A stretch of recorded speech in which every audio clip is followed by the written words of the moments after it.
Hello friends, in this video we will see Tesla coil. This is a high voltage, high frequency generator circuit. That is components of a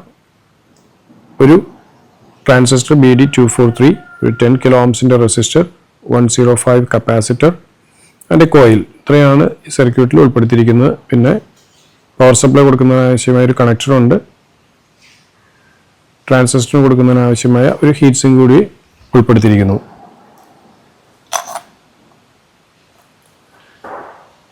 Now, this circuit high frequency, high voltage generator coil. Then a BD243C transistor. That is heat sink provided that high heat generator heat sink protection.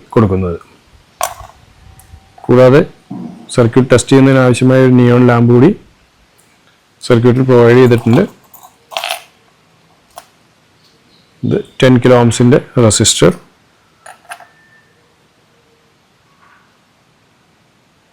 Then 105 capacitor. Now we will circuit assembly. Okay, now the transistor heat sink screw circuit solder. Now heat sink solder provision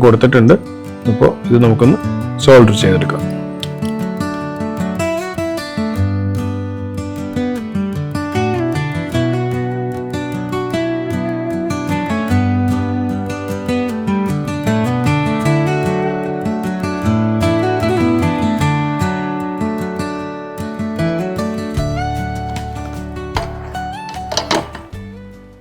okay, ഇങ്ങനെ transistor solder ചെയ്തു. ഇനി നമുക്ക് ആവശ്യമില്ലാത്ത ഇതിലുള്ള lead cut ചെയ്ത് കളയാം.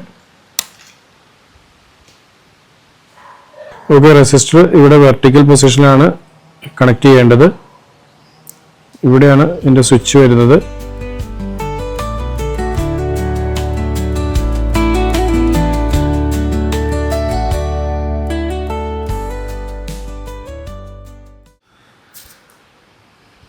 അപ്പോൾ സ്വിച്ചും റെസിസ്റ്ററും സോൾഡർ ചെയ്ത് കഴിഞ്ഞിട്ടുണ്ട്.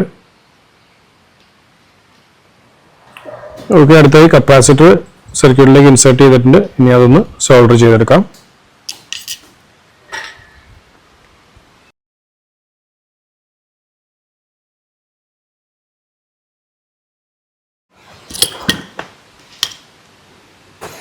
അടുത്തായി പവർ കണക്ടർ സർക്യൂട്ടിലേക്ക് സോൾഡർ ചെയ്യാം. അടുത്തായിട്ട് നമുക്ക് LED സർക്യൂട്ടിലേക്ക് ഒന്ന് സോൾഡർ ചെയ്ത് കൊടുക്കാം. അപ്പോൾ അതിന്റെ പോസിറ്റീവ് നെഗറ്റീവും കൃത്യമായി തന്നെ നോക്കി സോൾഡർ ചെയ്യുക.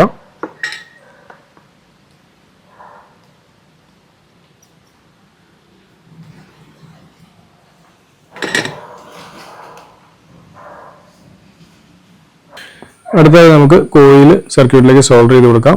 അപ്പോൾ ഇത് സോൾഡർ ചെയ്യുമ്പോൾ ഒന്ന് ഷോർട്ട് ലീഡും ലോങ് ലീഡുമാണ്. അപ്പോൾ ഈ ഷോർട്ട് ലീഡാണ് നമുക്ക് സർക്യൂട്ടിലേക്ക് സോൾഡർ ചെയ്ത് കൊടുക്കേണ്ടത്. പിന്നെ ഇതിൽ കാണിച്ചിരിക്കുന്ന കൃത്യമായി മാർക്കിങ്ങിൽ തന്നെ ഇത് കൊടുക്കാൻ ശ്രദ്ധിക്കണം. അപ്പോൾ ഗ്ലൂ ഗൺ വെച്ചിട്ടോ എന്തെങ്കിലും ഗം വെച്ചിട്ടോ ഇത് സ്റ്റിക്ക് ചെയ്ത് സർക്യൂട്ടിലേക്ക് അറ്റാച്ച് ചെയ്യാവുന്നതാണ്.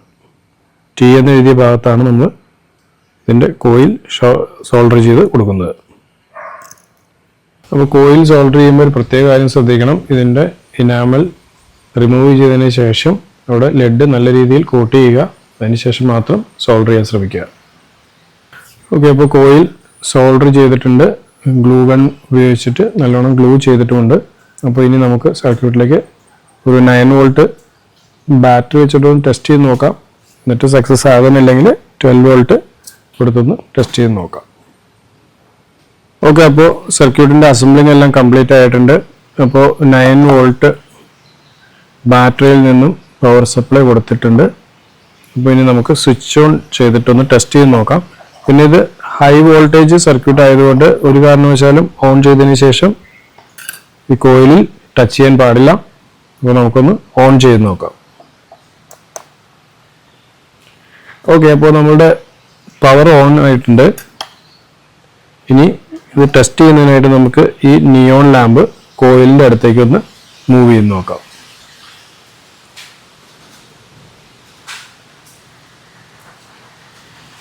ഓക്കെ, അപ്പോൾ നമുക്ക് ഇവിടെ കാണാൻ സാധിക്കുന്നുണ്ട് ഈ നിയോൺ ലാമ്പ് പ്രകാശിക്കുന്നതായിട്ട്.